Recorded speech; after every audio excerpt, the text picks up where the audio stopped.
2014లో ఒక గ్రూప్లో చేరి 50,000 పెట్టి ఒక గ్రూప్ బర్రెని తీసుకున్నా సార్. తీసుకొని వచ్చేటప్పుడే దానికి ఆడబిడ్డ జన్మనిచ్చి తీసుకొని వచ్చినాం. కొన్నాక అది వరుసగా 5 బిడ్డలకు జన్మనిచ్చింది. అందరూ ఆడపిల్లలే. దానికి లక్ష్మి అని పేరు పెట్టుకున్నాము. ఇప్పటికి దాంతో పాటు ఇంకా 25 పశువులు మా దొడ్లో వాటికి పోషణ చేసుకుంటూ ఇద్దరికి ఉపాధి కల్పించుకుంటా నా జీవితము సాగిస్తున్నా సార్. ఎన్ని లీటర్ల పాలు వస్తావమ్మా? అంటే 60 లీటర్లు అవుతాయి సార్. 60 లీటర్ల ఎంత వస్తుంది లీటర్కు? మాదే డైరీ ఉంది సార్, విజయ డైరీ. మా సార్కు విజయ డైరీ వాళ్ళు డిస్ట్రిబ్యూటర్ చేసుకోండి అని అంటే విలేజ్లో లాలాపేట డిస్ట్రిబ్యూటర్ ఏమో ఎన్ఎఫ్సి నగర్ ఉంది సార్. మేము అన్ని బోనస్ 4 రూపాయలు ఇస్తున్నారు ఇప్పుడు విజయ డైరీ. 10 సంవత్సరాల నుండి బోనస్ రాలేదు సార్. వస్తుంది అని ఆశ చెప్పారు, రాలేదు. దాని గురించి మా సార్ కూడా ఎదురు చూస్తుండే సార్. రైతులకు చెప్పలేకపోతున్నాం మేము కూడా. ఏప్రిల్ నెల నుంచి మీకు బోనస్ 4 రూపాయలు ఇవ్వాలని చెప్పి మొన్ననే విజయ డైరీలో వచ్చిన వాళ్ళందరికీ బోనస్ ఇస్తా అని గత ముఖ్యమంత్రి గారు చెప్పి ఒక్కసారేమో విడత చేసింది సార్. మళ్ళీ వేయలేదు. ఇప్పుడు చెప్పలేక అందరికీ మాకు కూడా ఇబ్బంది అవుతుంది. నా సక్సెస్ స్టోరీ పాత బకాయిలు కట్టుడు జర కష్టం అనుకుంటా కానీ కొత్తవి మాత్రం నెల మీకు వచ్చేటట్టు చేస్తారు. Okay, thank you sir. ఎందుకంటే ఆయన అన్ని పెండింగ్ పెట్టుకోండి, అవి కట్టాలంటే నా నడువు వంగేటట్టు ఉంది. ఓకే, అందుకోసం అని ఇది చేస్తున్నా. పిల్లలు ఎంతమంది? ఒక కొడుకు ఒక బిడ్డ సార్. బాబుని బయటకు పంపిద్దామని ప్లాన్ చేస్తున్నాము. బీటెక్ అయిపోయింది.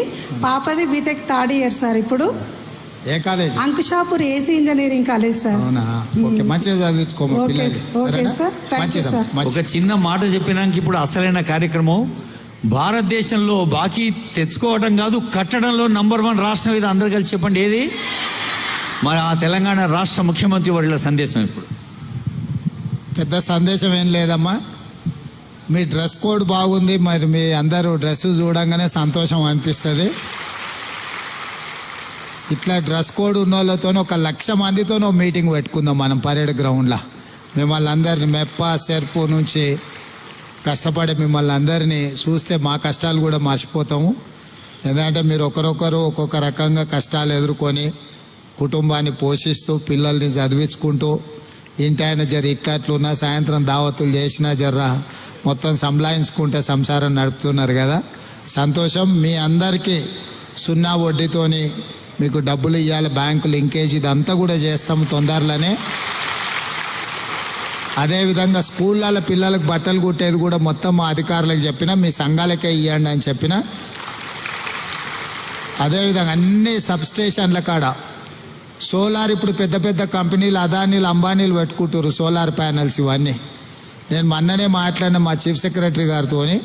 ఎక్కడికక్కడ లోకల్గా సబ్స్టేషన్ల కాడ సోలార్ ప్యానెల్స్ పెట్టి కరెంటు మీరే ప్రభుత్వానికి సరఫరా చేసేటట్టు మంచి వ్యాపారం మీకు చెయ్యాలని చెప్పి దాని విధానాలు కూడా తయారు చేయమని చెప్పిన.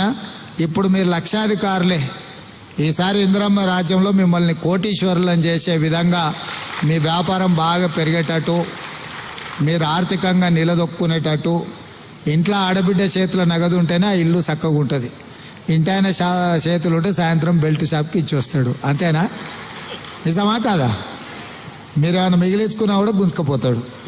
అందుకే ఏంటంటే మొత్తం మీ చేతుల్లో ఉండేటట్టు రాబోయే రోజుల్లో ఇందిరమ్మ ఇండ్లు కూడా మొత్తం ఆడబిడ్డల పేర్ల మీదనే ఇవ్వాలని తీసుకున్నాం.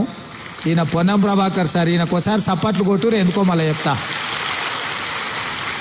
ఆర్టీసీ బస్సులో మీరు అందరూ ఉచితంగా టికెట్ లేకుంటే ఇవాళ ప్రయాణం చేస్తురంటే ఆసారే బస్సులన్నీ ఆసారివే. మీరు ఎక్కడికి పోయినా మన ఎవరన్నా సమ్మక్క సార్లమ్మ జాతరకు పోయిచ్చిరా బస్సులో? పోవాలే కదమ్మా. యాదగిరి గుట్టకైనా పోయిరా? పోయొచ్చారా? Very good. ఏడికైనా మంచిగా తీర్థయాత్రలు కానీ అమ్మగారింటికి, ఇంటి ఆయన కోపం అయితే కూడా ఒకసారి అమ్మగారింటికి పోయిరాని. వండి పెట్టేటోళ్ళు లేకపోతే ఆయనకు తెలుస్తుంది. అప్పుడు చెప్పపెట్టకుంటే బస్ ఎక్కువ, కిరాయి పైసలు కూడా అక్కర్లేదు. అవునా?